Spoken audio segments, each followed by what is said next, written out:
De la Boker Tov et Shabbat Shalom et Yom Sameach l'Israël, Bezrat Hashem, en ce Tou B'Av, un jour exceptionnel dans le judaïsme. On a déjà fait tellement de cours sur Tou B'Av qu'on va faire autre chose ce matin. On a deux cours l'un après l'autre, très importants.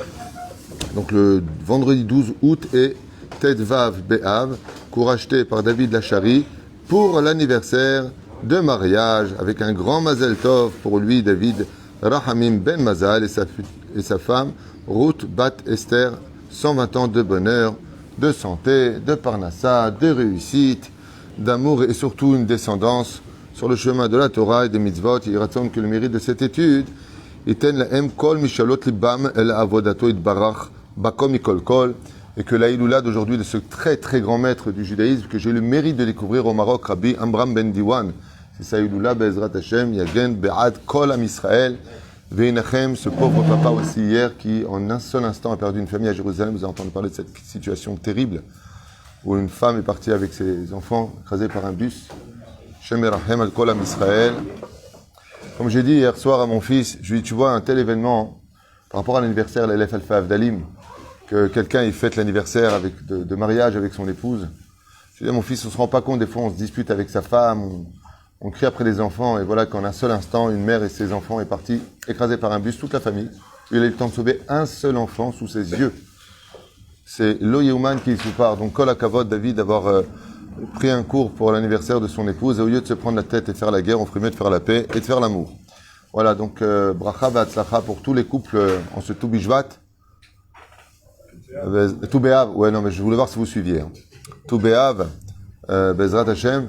Et comme je le demandais dans ma Hamida, j'ai vraiment demandé à Kadosh Baruch Hu, chez Azmin, Mamash, Zivu Gagoun, pour tous les célibataires et célibataires qui veulent se marier, parce que c'est une très très très grande souffrance. On se rend même pas compte de la souffrance, de ce que c'est, surtout pour une femme, de ne pas trouver son Zivoug, puisque la femme a été créée pour l'homme, donc qu'elle trouve pas son homme, c'est une très très dure épreuve. Et j'espère que Bezrat Hashem, ce Tou B'Av, sera le commencement d'une grande histoire d'amour pour beaucoup de Bnot Israël, qui ne rêvent que de cela, Be'ezrat Hashem. Et à nous, en tant qu'hommes, de ne pas jouer avec le cœur, les sentiments, et d'être sérieux et sincère, comme ce tzaddik qui offre ce shiur, Be'ezrat Hashem, pour son épouse et lui-même, et un très bel avenir, Be'ezrato et Barach. Refoua shlemach, lama meira briou tetana, Be'ezrat Hashem, on sera de kol mete Israël, et on commence tout de suite ce shiur. Une énorme question se pose dans la paracha de Vaïtranan, qu'on va étudier ensemble, si Dieu veut, à propos de ces 515 prières que Moshe Rabbeinu a fait. Moshe Rabbeinu, comme vous le savez, a prié pour entrer en Eretz Israël. Il n'a pas prié pour le loto, il n'a pas prié pour acheter une maison au bord de plage à Jean-les-Pins. Il a prié parce que son plus grand désir, maintenant que lui a reçu la Torah, on aurait pensé que c'est suffisant, daïez-nous.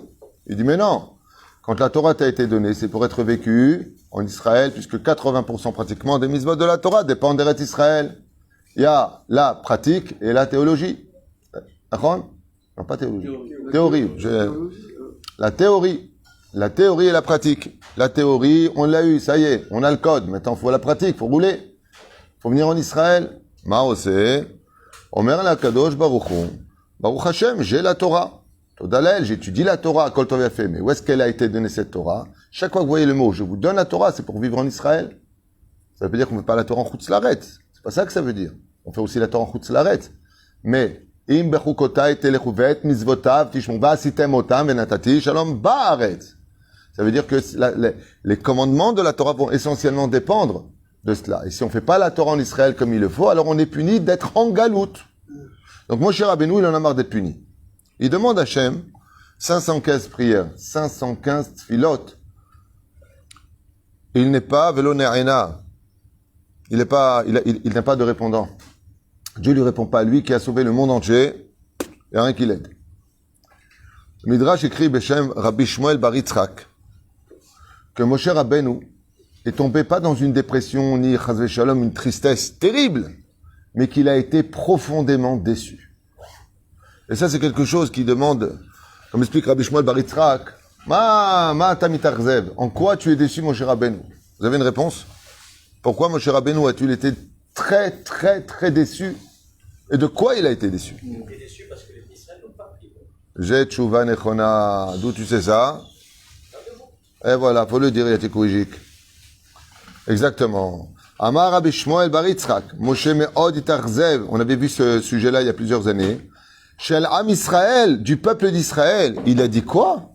Je suis, finalement, que va être Hanan. Pourquoi Moshe? Pourquoi Moshe il a prié? Pour te dire qu'il n'y a que Moshe qui a prié. Eh, Yoshua bin Nun. Eh, faut Otniel ben Kenaz. Eh, faut Ashivim Zekenim. Où sont les 70 ans? Vous êtes où le peuple d'Israël?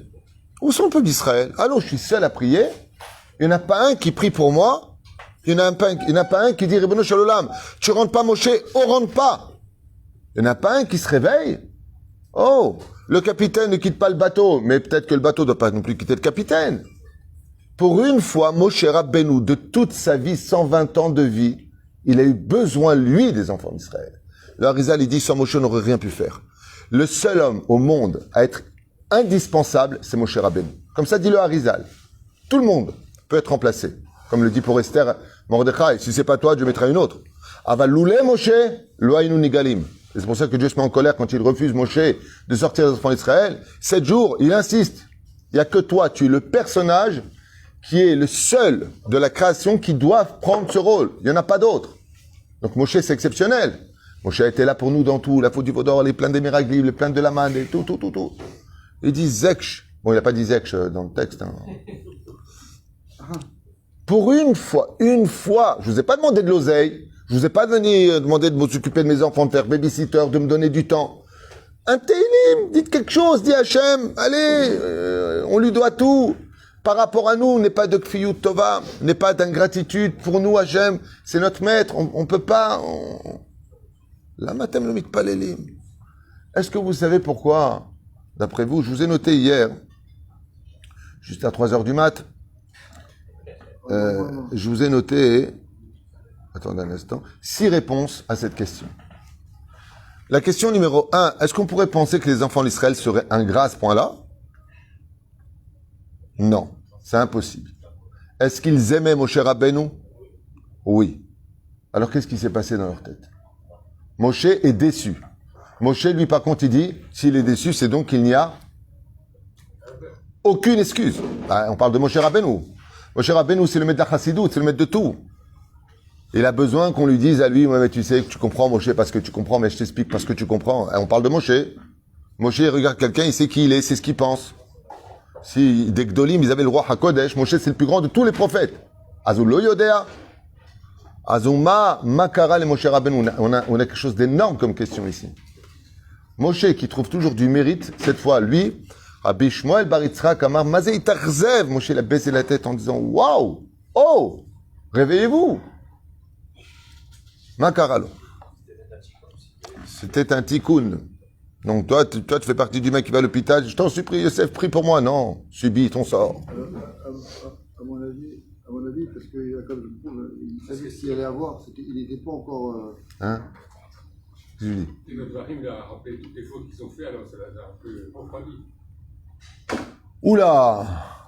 Oula, professeur Lévy, il dit, comme juste avant, Moshe Rabbeinu, il leur a dit des allusions sur leurs fautes. Ils lui ont dit donc en 2 mots, bon Moshe, maintenant tu vas crever. Alors, puisque tu nous dis nos défauts, lui, il a rendu tout le monde tunisien, lui. Ah, c'est comme ça, moi tu parles, alors tu vas crever. Voilà, comme ça tu me dis à moi, non, on n'est pas chez Casimir. C'est intéressant comme réflexion. C'est-à-dire, les enfants, t'es en train de dire que Israël s'est vengé de lui. Ça veut dire que, ah ouais, tu nous avais dit Zahav, c'est la faute du Vaudor. Ah ouais, toi, c'est quoi, tu rentres pas, c'est ça ton truc? Eh ben, tu rentres pas. Ça fait un peu dessin animé. Tshuva nifla, Be'ezrat Hashem. Erze katuv bamidrash, écoutez bien la suite. Shelo bikshu alav rahamim, velo matza filu ehad, même pas un, ni chez les hommes, ni chez les femmes, chez Itpalel alav, qui a prié pour lui. Ochiach otam Moshe. Moshe, cette fois, leur fait des remontrances. Et qu'est-ce qu'il leur dit, Moshe Rabbeinu alav shalom, aux enfants d'Israël? Il les réunit. Ve'amar lahem omer amidrash. Amar lahem. Echad pada shishim ribo. Ve'shishim ribo. Lo yacholim livdot. Echad. Un a sauvé 600 000 hommes du peuple d'Israël, soit 3 millions de personnes. 600 000 hommes, c'est de 20 ans, 60 ans, ok? Moi, je vous ai tous sortis du pays d'Égypte. Je vous ai sauvés pendant ces 40 ans dans le désert. Et vous, tous, vous ne pouvez pas me sauver à moi de me laisser pourrir ici dans le désert? Ça. Donc on voit ici que la réflexion, par contre, elle n'est pas allusionnée. Elle est directe. Comme ça dit le Midrash. Kacham Rabbi Shmuel bar Yitzchak. Moshe amar ma, echad, pada shishim ribo, shishim ribo, lo yachol livdot echad. Moshe il a baissé la tête et il était déçu. Israël, vous priez pas pour moi, je suis le seul à prier à me défendre. Je vous ai noté 6 théamim qui vont expliquer pourquoi les enfants d'Israël n'ont pas prié pour Moshe Rabbeinu. C'était une nouvelle génération, c'est pas sorti d'Égypte, c'est clair. Ça, c'est déjà très pédagogique comme réponse. J'y ai pensé hier soir. Je dis franchement, oui, j'y ai pensé hier soir.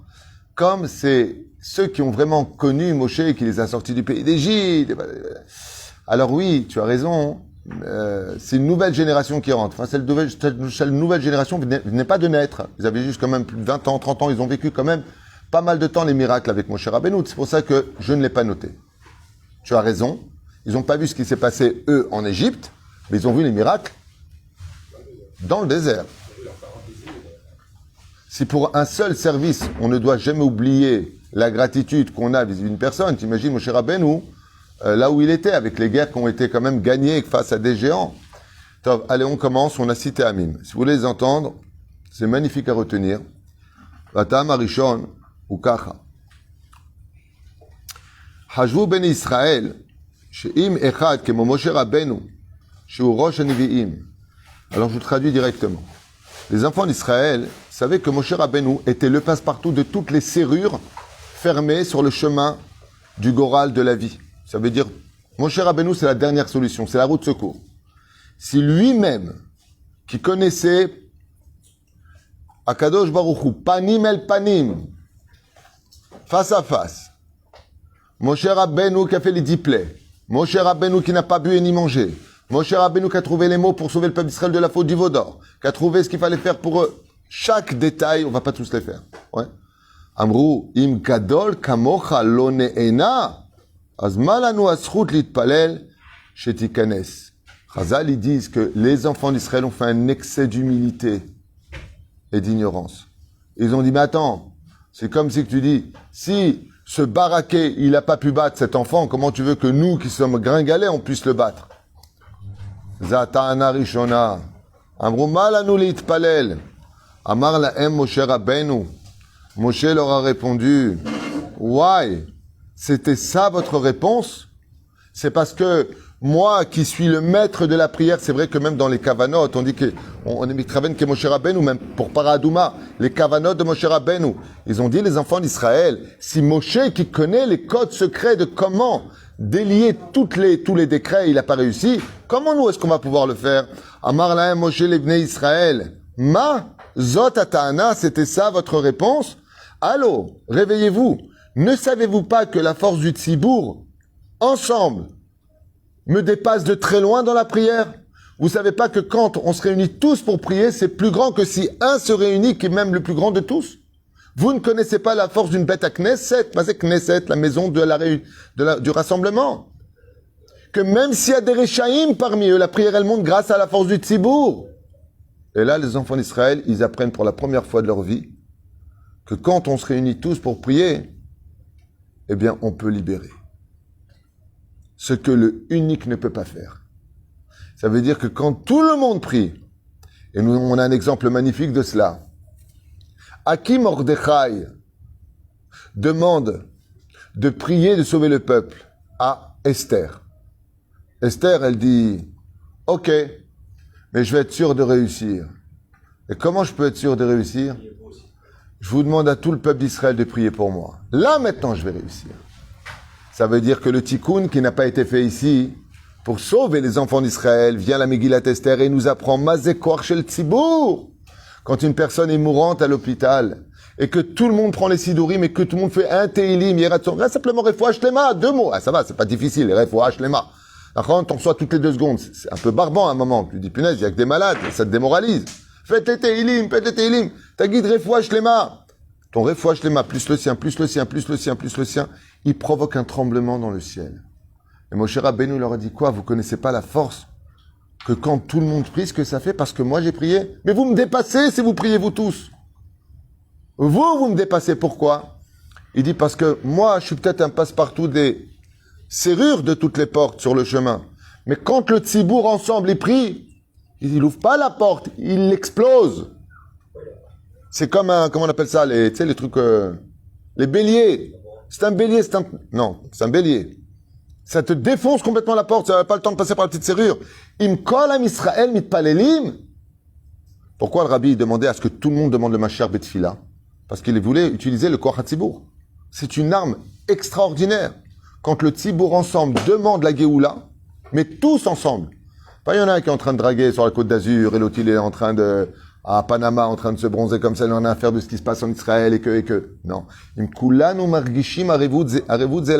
Si vraiment on se sent tous concernés par ce qui se passe, alors automatiquement, la solution vient tout de suite. Et Moshe Rabbeinu leur dit quoi? C'était ça votre erreur? Atem loya datem etze. Alken, le Rav Yona Metzger, à Emet, rapporte une très belle histoire qu'il a vécue avec une personne. Enfin, je ne sais pas s'il a vécu lui-même, mais il raconte cette histoire, Maaseh, avec le docteur Tal Nir, c'est son nom, Nir, et son nom de famille c'est Tal, qui habite ici à Kiryat Malachi, et c'est un docteur familial, un très bon docteur. Et Baruch Hashem, ce docteur-là, Zacha Larzor Bitshuva Shlema, par le mérite d'un Rav Chabad, de nom qui s'appelle Rabbi Shmuel Raskin, son nom, c'est ça. Et grâce à sa teshuva, Zacha Litraten, Zacha le Shmona Yeladim, il a eu 8 enfants, soit 4 garçons et 4 filles. Vekulam Datim Bebete Sefer Toranim, tout le monde a été éduqué sur le chemin de la Torah. Jusqu'au jour où il apprend une nouvelle un peu difficile alors qu'il est au cabinet en train de consulter. Le téléphone sonne et on lui annonce que l'hôpital dit il faut... Non, pardon. Je vais en avant parce que j'ai noté ça tard, donc je reviens en arrière. Jusqu'au moment où ils arrivent à l'enterrement. Et c'est à lui de prendre la parole pour enterrer sa maman qui était très âgée. Vous siper alimo. Zichron Ibracha. Et il raconte comme ça, pendant le Hesped, sur sa maman, Shaita Bat Shtam Esre, quand elle vivait dans les pays de l'Est, à l'âge de 12 ans, la guerre a éclaté en Europe. Et les nazis sont venus arrêter les juifs partout où ils étaient, en Roumanie, en Tchécoslovaquie, partout, comme vous le savez. Et il dit que quand la maman de sa maman, donc sa grand-mère, a vu que la Gestapo venait chez eux, elle a eu le temps d'ouvrir la fenêtre de derrière et a dit à sa fille de 12 ans de courir se cacher chez les voisins qui n'étaient pas juifs. Et c'est ce qui s'est passé. Et eux ont été emmenés, Bemahane Hashmada, dans les camps de la mort. Maintenant, il raconte, le docteur Nir, Tal, que sa mère lui a raconté que quand ça s'est passé, elle venait d'avoir, elle, 12 ans. C'était donc le jour de sa bat mitzvah. Et quand elle est arrivée chez les voisins qui l'ont mis de côté, qui l'ont caché, elle a versé de très très fortes larmes. Elle regardait comme ça par le trou de la fenêtre, comme ça un petit peu vers le ciel, et elle s'est mise à pleurer, à pleurer, à pleurer. Je veux mes parents. Ani rotse, ani rotse. Et la reine, elle a dit Ribono shel olam, maître du monde. Aujourd'hui, j'ai 12 ans. Et j'ai pas ni ma bat mitzvah, ni mes parents, ni mes frères, ni mes sœurs, j'ai personne. Alors, comme j'ai pas grand chose à t'offrir et qu'aujourd'hui je suis même dépendant de non-juifs, je te fais un deal. Il y a une chose que ma mère m'a toujours appris, c'est de réciter le matin, le soir, le Shema Israël. Et ça, je connais très bien. Alors, je prends sur moi de dire tous les matins Shema Israël, Hashem Elokeinu Hashem Echad, et tous les soirs faire le Shema Israël en entier, et toi, tu me ramènes ma famille. Je sais que la Torah, elle lui dit maintenant, elle a 12 ans, maître du monde, je sais que la Torah, elle est très importante pour toi. Je sais que ça te fait plaisir quand on le fait, Nachon, c'est pour ça que tu nous as créés. C'est ce que me dit ma maman, Nachon. Alors, tu me les ramènes, et moi, jusqu'à la fin de ma vie, je fais Kiryat Shema. Et voilà que, elle va faire le Kiryat Shema, le Kiryat Shema, le Kiryat Shema. et qu'à la fin de la guerre, il y a une seule personne qui revient là où elle est. C'est sa tante. Et là, elle lui demande où est sa famille. Elle est persuadée qu'ils vont venir. Et la tante lui dit, déchire tes habits, dit Baruch Dana Emet, parce que je suis la seule survivante.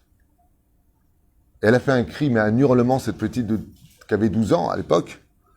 Il raconte, ma mère a crié vers le ciel en lui disant, moi j'ai tenu ma parole et toi t'as pas tenu ta parole. Et elle a rejeté toute la Torah. Sa tante l'a pris, ils sont montés en Israël, et elle lui a dit, surtout tu m'installes dans un kibbutz où il n'y a pas de Torah, fâché contre Dieu. Et elle a grandi comme ça toute sa vie, s'est mariée, elle a eu des enfants, dont Nir Tal. Et lui, il a grandi donc toute sa vie, pas anti-Torah, mais en tout cas ne connaissait rien de la Torah, jusqu'à ce que ce Chabad lui a fait faire tchouva. Un jour, dans une discussion, ils sont devenus amis, patati patata, il a fait tchouva, il trazak merod, il a étudié la Chassidut, il a commencé à étudier la Torah, Chazar b'tchouva shlema. Et ses enfants, lui, les a tous mis dans la Torah. Et alors que sa mère était très très âgée, il est parti la voir, et maintenant, lui, il a fait tchouva. Et sa mère, elle avait toujours un comportement pas réticent, mais disons, toi dans ton judaïsme, moi dans le mien. Chacun ses comptes avec Dieu. Et un jour, alors qu'elle était très fatiguée, le docteur Tal, il prend la main de sa maman et lui dit, maman, j'ai jamais osé poser vraiment la question. Mais tu peux m'expliquer pourquoi tu as de la haine contre Dieu? Alors, sa mère, elle lui dit, tu veux que je te dise pourquoi? Parce que Dieu, il n'a pas de pitié. J'avais 12 ans. J'étais abandonné. C'était pire que d'être dans un océan. Je voulais mon père et ma mère. C'était le jour de ma bat mitzvah. Je devenais enfin une femme. J'avais personne près de moi. J'ai fait un deal. Moi, j'ai tenu ma promesse. J'ai fait Kerat Shema, Ve'ahavta et Hashem de toute mon âme. Et Dieu, il me les a pris. Il n'entend pas ma prière. Et à ce moment-là, le docteur, il lui dit, ah bon? Tu dis que Dieu t'a pris toute ta famille? Il a fait rentrer ses 8 enfants autour de la grand-mère et elle adorait ses petits-enfants. Elle lui a dit, tu peux me rappeler le nom de mon aîné? Il ne porte pas le nom de ton papa. Tu peux me rappeler le nom de ma fille? Son deuxième prénom, c'est comment? Et ainsi de suite. Le docteur Tal raconte qu'il a nommé ses enfants du nom de toute la famille qui est partie à la Shoah en souvenir, pour eux. Et à ce moment-là, il lui a dit à sa mère, Dieu t'a pas rendu ta famille? Dieu t'a pas rendu ce que tu aimes? Ne sont-ils pas tous là autour de toi, aujourd'hui en Israël? Sa mère l'a regardé comme ça, elle a versé une très grosse larme. Il a pris ses enfants, il est rentré, et c'est là que le téléphone sonne. Sa mère a été hospitalisée en urgence, et elle est sur le point de quitter ce monde. Et lui, bien entendu, il prend sa voiture pour vite rejoindre sa maman, et il appelle au téléphone. C'est l'époque des gros téléphones à l'époque. Il appelle comme ça, il appelle, et il demande à parler à sa maman. Et c'est l'infirmière qui répond en disant, je réponds à ta place parce que votre maman est sur le point de partir à tout moment, et elle prie. Elle prie? Écoutez, à ce moment-là, non, c'est le docteur qui lui demande de bien vouloir rapprocher le téléphone, et il entend sa mère dire, Shema Israël, Hashem Elohinu, Hashem Echad. Ve'ahavta et Hashem. De toutes ses forces. Et elle est morte comme ça, en quittant ce monde avec le Kiryat Shema. Pourquoi on raconte cette histoire? Pour faire comprendre que des fois, quand on prie, les résultats, ils sont pas tout de suite. Mais en réalité, c'est comme un ricochet. Ils vont venir sur quelque chose d'autre que toi, tu ne vois pas, mais qui n'ont pas moins de valeur que ce que toi, tu aurais voulu. Dieu, il a ses comptes. Il paraît que ce docteur, il a dit, en réalité, peut-être que tous mes enfants sont les personnes qui ont été prises. Et pourquoi? Parce que des personnes qui ont été prises chez sa maman, ils étaient 4 garçons et 4 filles. Et Koulam, tout le monde a porté le nom d'un des disparus. Sa mère, elle a été réconfortée de Chazra B'Tshuva pour son dernier jour. Ze kocha shel tfila, lachen en leitiaesh klal. C'était la première réponse. Chez Bnei Israël n'était pas au courant que quand tout le tzibour prie, ça vaut pas moins que le Gdol Hador quand il prie, voire plus encore que le Gdol Hador, puisque la Gdolat Hador, c'était Esther, et Esther a dit non, moi je ne referai pas la même erreur. Tout le monde, priez pour moi. Je ne vais pas attendre que vous me disiez, allez, vas-y, priez pour moi. Deuxième explication, sympathique. Yadrou Shirak Moshe Rabbeinu, les enfants d'Israël savaient que la génération du désert, donc les anciens, n'avait pas de résurrection des morts. Et ils ont dit, il est impératif que Moshe reste avec eux. Il est impératif que Moshe reste avec eux pour la résurrection des morts. Et la reine, c'est pour cela qu'ils ont fait style, bon, on prie pas. Pourquoi? Parce que nous aussi, on a envie de revoir nos parents. Et si Moshe rentre en Israël, alors ils n'auront pas le mérite de se relever, à l'image de ce diamant qui est tombé parmi des pièces de monnaie. Alors on se baisse pour ramasser le diamant, on ne se serait pas rabaissé pour ramasser la monnaie. Alors on ramasse le diamant, puisque tu es déjà par terre, alors ramasse la monnaie. Zéperoucha d'abord. Troisième explication, très intéressant pour ceux qui veulent écouter. Ratsu Mashiach. Ils ont dit, on a 40 ans dans le désert, on rentre en Israël, on veut le Mashiach. Et alors? Les enfants d'Israël, ils ont fait un calcul. Ils savaient une chose qu'on ne peut pas nier. Mashiach vient de la tribu de Yehuda et Moshe mi Lévi. Un brûlot. Si on rentre en Israël et que tu rentres, tant qu'il y a une couronne sur une tête, on ne peut pas la remplacer. D'où est-ce qu'on sait qu'aujourd'hui que c'est sûr et certain que Mashiach est là? Il n'y a plus de Gdolador pratiquement. Je parle des poskim, les anakim Sheba Torah. Il n'y a plus. Pourquoi il n'y a plus? Bon, il y a le Hanouka, qui est un géant en Torah. Nous avons le Rav Yitzhak Yosef. Ben Leumi, tu vas prendre 1000 juifs dans le monde, c'est qui Hanouka? Et tu dis que si c'est un dessin animé, c'est quoi? Le Yedim. Il va être mondialement connu. C'est un Gdolador. En Safek. Aval. Pourquoi est-ce que les grands n'ont pas laissé, d'une certaine façon, comme le Rabbi, il n'a pas laissé son fils qui devient Rabbi, ainsi de suite. Pourquoi? Le Rav Shteman, le Rav Kanievski, le Rav Shach. Je parle des Gdolim qui ont marqué l'île, que tout le monde connaît. Pourquoi? Parce que Dieu fait une réunification des couronnes pour celle du Mashiach. Tant qu'il y a quelqu'un sur le trône, il ne peut pas venir. Regardez, le Rav Ovadia est décédé, s'est levé le Rav Yitzhak Yosef, Rav Arashi d'Israël, et d'un coup, un Gdol Adol se lève, le Rav Shlomo Yehuda, Beri, Nachon? Putain, Moukam, il était où avant? Au bas Shemesh, quand se couche le soleil, se lève un soleil. C'est mis comme ça. Et là, où est-ce qu'on voit que Mashiach est là? Parce qu'on ne sait plus qui aller voir aujourd'hui. On ne sait plus. Hein? Il y a le Mashiach qui est là. Le Mashiach, c'est très proche. Mamash. Il faudrait prendre des prêts à la banque. Je ne sais même pas si vous avez le temps de rembourser. Très proche. Qui vivra verra. On verra. Donc, qu'est-ce que je vous ai dit? Eh bien, Yadou chez Moshe Rabbeinu. Lo Mishevet Yehudaou. Et la Mishevet Lévi. Veratzu et Melech HaMashiach. Moshe Rabbeinu, t'es gentil. Mais, M'kol HaKavod, tu peux pas être le Mashiach. Il y a un klal qui vient de Yehuda. Donc, de David Ameler. Veata Lévi. On peut pas prier. Parce qu'on a peur que si tu rentres, tu retardes la Géoula. Baya. Autre explication, numéro 4. Shemoed Gzardin shel Akadosh Baruch Hu al Moshe Rabbeinu. Sheika et Azela velo yikanes l'Eretz Israël. Quand ils ont entendu que Moshe et Aaron avaient fait un chilul Hashem d'avoir frappé le rocher, ils ont entendu Mipi Akvura. Akadosh Baruch Hu a dit, vous ne rentrerez pas en Eretz Israël. Les enfants d'Israël, quand ils ont entendu la Gzera, ils ont eu peur. Aux frères, ils ont dit, nous on va maintenant, Yesh Gzera min Hashamayim. Dieu lui a dit, tu ne rentres pas, et nous on va aller contre Dieu. Alors on a appris de Moshe à obéir à Dieu. La reine, lo itpalelu. Cinquième, magnifique explication. Amrou, lema le itpalel. C'est vrai que Moshe Rabbeinu, quand il prie, quel âge il a ici? Il a pratiquement 120 ans. Et tout le monde sait, comme on l'a lu avant, puisque je vais, Moshe met Yoshua Machnis, maintenant je vais vous quitter. Amrou, lema le itpalel. Arimi mele atamet odmeat. Si tu veux qu'on prie pour toi, que tu rentres, c'est comme quelqu'un, il est en train de mourir comme ça, il lui reste quelques heures à vivre, il dit, je vous en supplie, priez que je fasse cette affaire avant de mourir. Mais tu vas mourir si tu veux faire une affaire. C'est quoi pour toi une affaire de rentrer en Israël? Si c'est pour rentrer, hop, tu meurs. Ah ben, meurs là. La reine Lomatsu le Nachon et Palel, ils n'ont pas trouvé intelligent de prier puisqu'ils savent qu'il a 120 ans. Maintenant, tu vas mourir. Azma, les malit Palel. C'est-à-dire. Et pour finir, je vous ai noté le 6e Ta'am, chez Modav Tioto, qui est Arshav, chez Shevet Rouven ou Gunegad, Bechatzi Shevet Menashe, Nisharim, Ever le Yarden, Betzad Moshe Rabbeinu, Beaskamato. Les enfants d'Israël, juste avant, qu'est-ce qu'on a lu? Matot Masé, qu'est-ce qui s'est passé là-bas?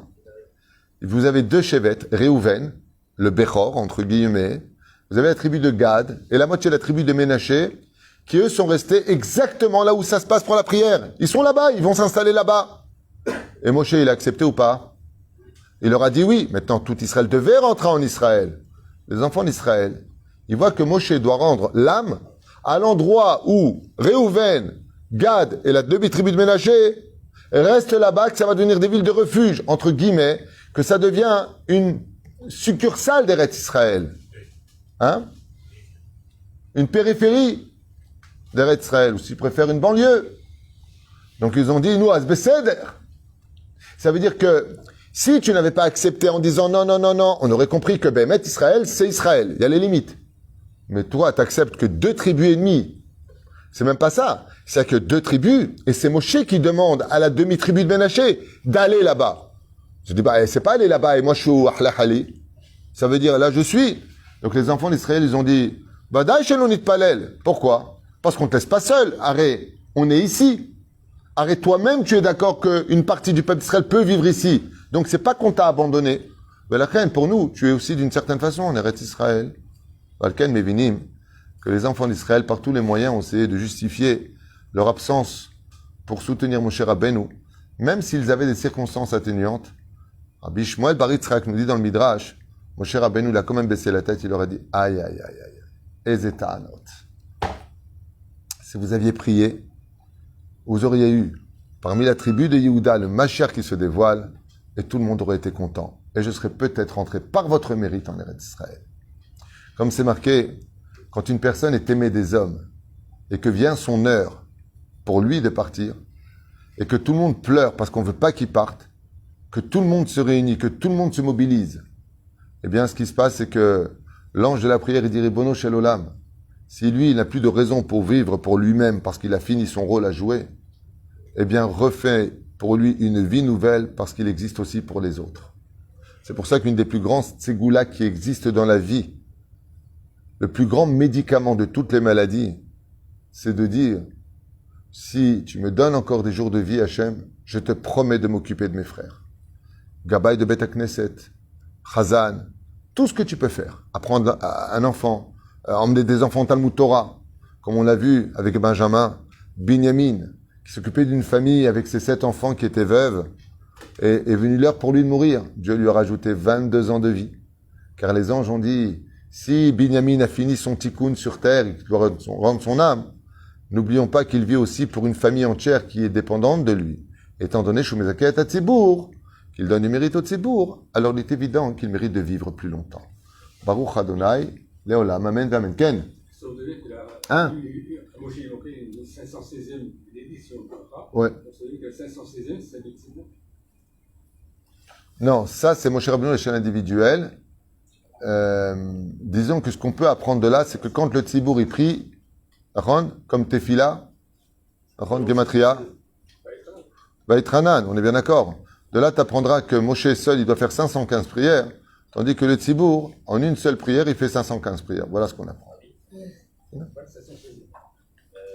appris parce qu'il y a une xéra, il n'aurait pas dû attendre, il aurait dû tout de suite prier. On ne demandait pas. Dieu était en colère contre lui, il y a un klal. On ne vient jamais consoler une personne qui est en colère.